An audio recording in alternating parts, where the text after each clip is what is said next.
kita mengetahui penyuluh saat ini kan semakin ke sini jumlahnya semakin minim ya Pak Kapus ya. Itu untuk kedepannya itu mungkin strategi dari Bapak sebagai Kepala Pusat Penyuluhan itu seperti apa Pak untuk mengantisipasi jumlah penyuluh yang semakin lama semakin berkurang gitu Pak? Ya tentu saja kalau kuantitasnya berkurang berarti kita coba dorong kualitasnya. Kualitasnya ditingkatkan.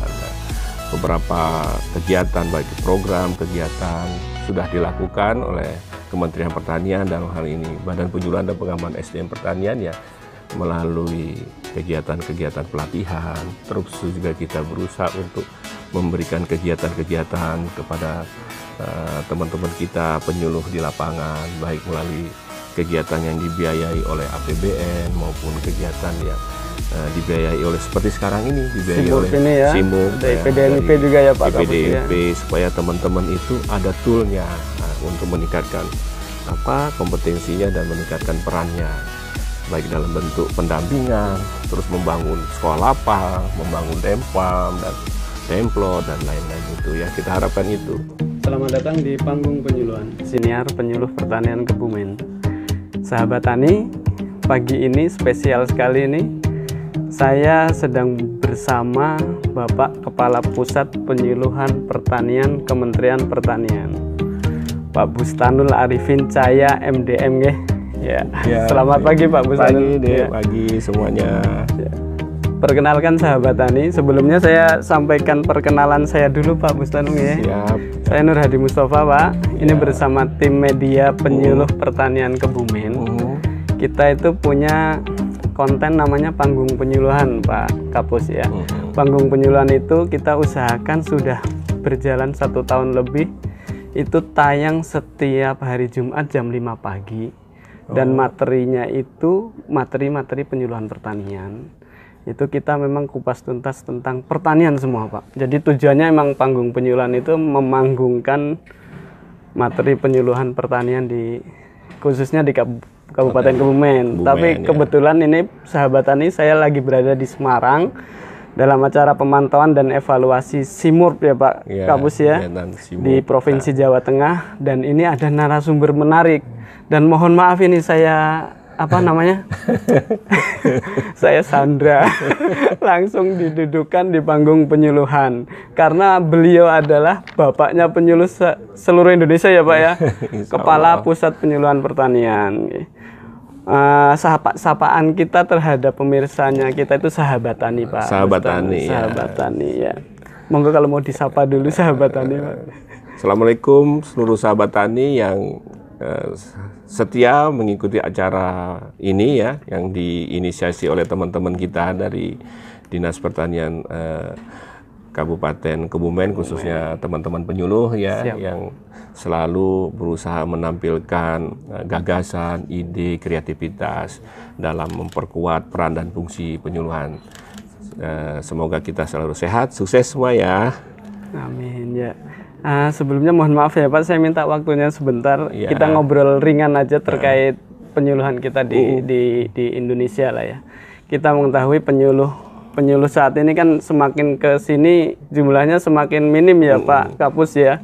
Itu untuk kedepannya itu mungkin strategi dari Bapak sebagai Kepala Pusat Penyuluhan itu seperti apa Pak untuk mengantisipasi jumlah penyuluh yang semakin lama semakin berkurang itu Pak? Ya tentu saja kalau kuantitasnya berkurang berarti kita coba dorong kualitasnya. Kualitasnya ditingkatkan. Beberapa kegiatan baik program kegiatan sudah dilakukan oleh Kementerian Pertanian dalam hal ini Badan Penyuluhan dan Pengembangan SDM Pertanian ya melalui kegiatan-kegiatan pelatihan. Terus juga kita berusaha untuk memberikan kegiatan-kegiatan kepada teman-teman kita penyuluh di lapangan baik melalui kegiatan yang dibiayai oleh APBN maupun kegiatan yang dibiayai oleh seperti sekarang ini dibiayai oleh SIMUK dari PDNP juga ya Pak PDNP supaya teman-teman itu ada toolnya untuk meningkatkan kompetensinya dan meningkatkan perannya baik dalam bentuk pendampingan, terus membangun sekolah lapang, membangun tempam dan Demplot dan lain-lain itu ya, kita harapkan itu.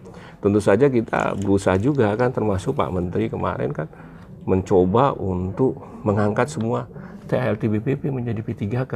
Oh iya, termasuk kan, saya Pak. Ya, itu kan luar biasa itu Terima kasih itu Pak. Ya karena wah itu kalau saya ceritakan itu mungkin perjuangannya berdarah-darah itu. Ya, Pak Menteri itu berdarah-darah.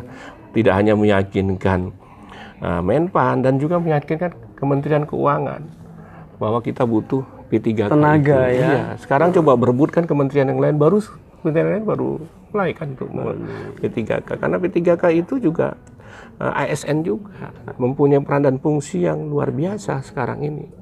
Jadi alhamdulillah lah kita punya pasukan yang sudah istilahnya itu sudah siap tempur ya Pak ya. Iya.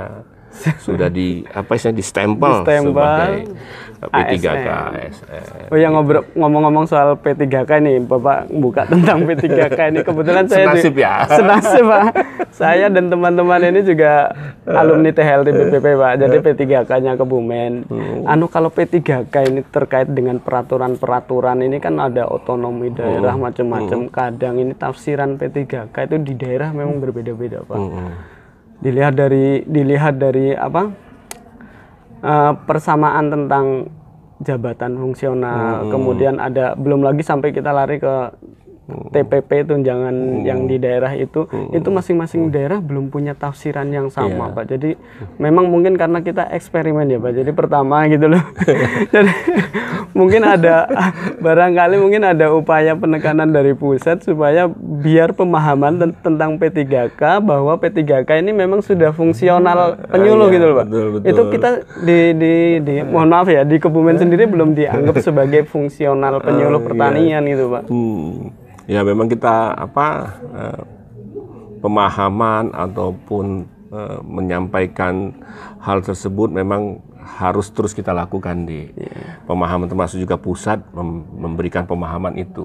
Dan nanti kan P3K itu udah umum nanti. Sudah menjadi tenaga yang biasa, memang gitu tenaga ya. biasa seperti PNS nanti kan gitu loh. Jangan-jangan nanti suatu saat banyak P3K-nya. Karena ini kan sudah kegiatan seperti itu, karena udah profesionalisme dibangun di situ sesuai dengan fungsinya.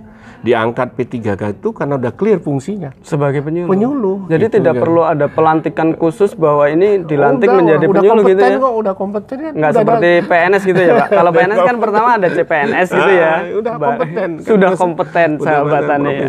Jangan khawatir, tinggal kita nanti berusaha terus untuk memberikan kontribusi kita sehingga masyarakat pertanian, petani, ya kan, sahabat-sahabat petani yang ada semua itu merasakan kehadiran kita. Kehadiran penyuluh, kehadiran P3K penyuluh di lapangan. Oh, jadi yang bicara itu adalah bukan hanya narasi tapi fakta di lapangan. Fakta di lapangan bahwa kinerja kita P3K ataupun penyuluh apapun termasuk penyuluh daerah di kita kan juga ada Pak. Gitu. Ada penyuluh yang diangkat oleh daerah. Itu yang jelas karyanya ya sahabat tani ya. Berkarya, bersahabat beneran dengan petani. Pasti akan dilihat oleh pemangku kebijakan. Dan dinikmati pekerjaan itu deh. Dinikmati pekerjaan. Jadi kalau pekerjaan itu dinikmati nggak jadi beban. Ya, insya Allah nggak jadi beban. Apapun itu, kalau dinikmatin itu akan jadi berkah. Jadi berkah. Amin, itu amin, ya. Amin. Ya. Termasuk ini Pak, kita kan melihat kelembagaan penyuluhan beberapa tahun terakhir itu kita lihat ada Bapel, Bakorlu sudah dihapuskan. Masa depan penyuluh di Indonesia dan kelembagaan penyuluhnya itu kira-kira apa roadmap-nya kemana ini Pak? Ini agak kan kita udah ada Perpres 35 ya insya Allah Perpres 35, tahun 2021 untuk memperkuat peran fungsi penyuluh ya. Itu merupakan salah satu bukti nyata dari Kementerian Pertanian melihat kondisi yang ada seperti itu. Sehingga kita kan mengambil suatu keputusan kan berdasarkan waktu tempatnya. Dan yang paling tepat itu sekarang itu Perpres itu. Ya, sehingga bisa diterima oleh semuanya. Ya, diterima oleh penyuluh kita, terima oleh pemerintah daerah, baik provinsi dan kabupaten. Karena kondisi sekarang kan adik-adik penyuluh, sahabat-sahabat rekan-rekan penyuluh itu kan milik pemerintah daerah, provinsi, kabupaten. Nah, kita lakukan penguatan itu. Jadi kalau sudah dijadikan anggotanya, perhatiannya juga harus ada di situ. Sehingga ada satmingkalnya, harus ada nanti, sudah ada, harus kalau yang sudah ada, alhamdulillah, yang belum ada, harus ada kantor administrasi pangkalnya untuk mengelola penyuluh itu. Di masing-masing daerah. Di masing-masing pemerintah daerah, provinsi maupun kabupaten. Kalau ada ide-ide, ada suara-suara kadang dari sahabat tani itu, gimana kalau penyuluh ditarik ke pusat semua, Pak? Itu ya, kemungkinannya itu kan ada nggak? Ada plus minusnya ya. Coba nanti ya saya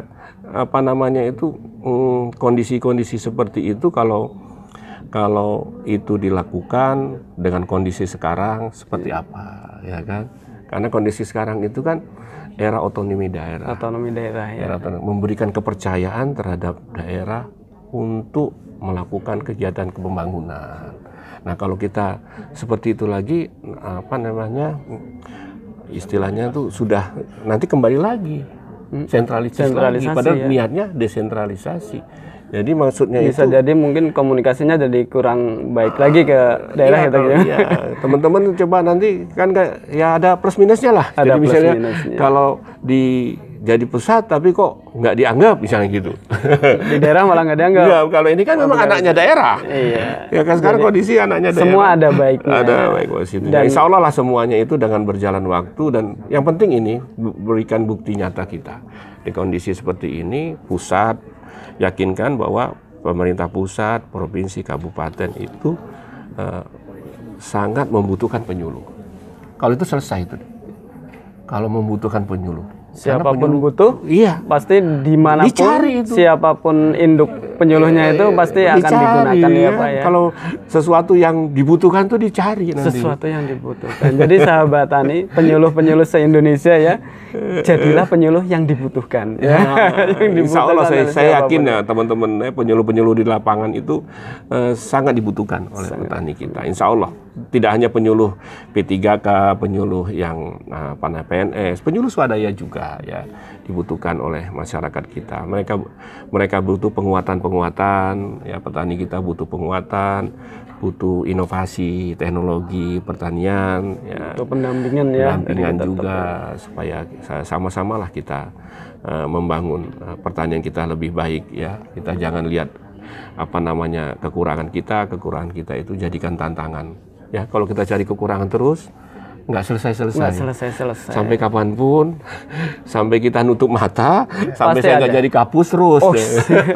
Yang penting ada itu tantangan. Ayo kita kerjakan. Tapi kalau kita lihat dari bawah sih memang komitmen Kementerian Pertanian ya sahabat tani dari dulu memang ya bagus terhadap penyuluh. Bahkan apapun kondisi yang ada peraturan-peraturan yang harus menghapuskan tadi itu bapel, dan macam-macam. Penguatan BPP selalu dilakukan yang saya salut itu Pak Kapus ya. Jadi sampai sekarang pun ada Kostratani ya, Kostratani kemudian melalui kegiatan-kegiatan SIMUP, IPD, dan lain itu sentralnya adalah bagaimana BPP lebih kuat gitu kalau nggak salah Pak Kapus ya. Itu benar sekali.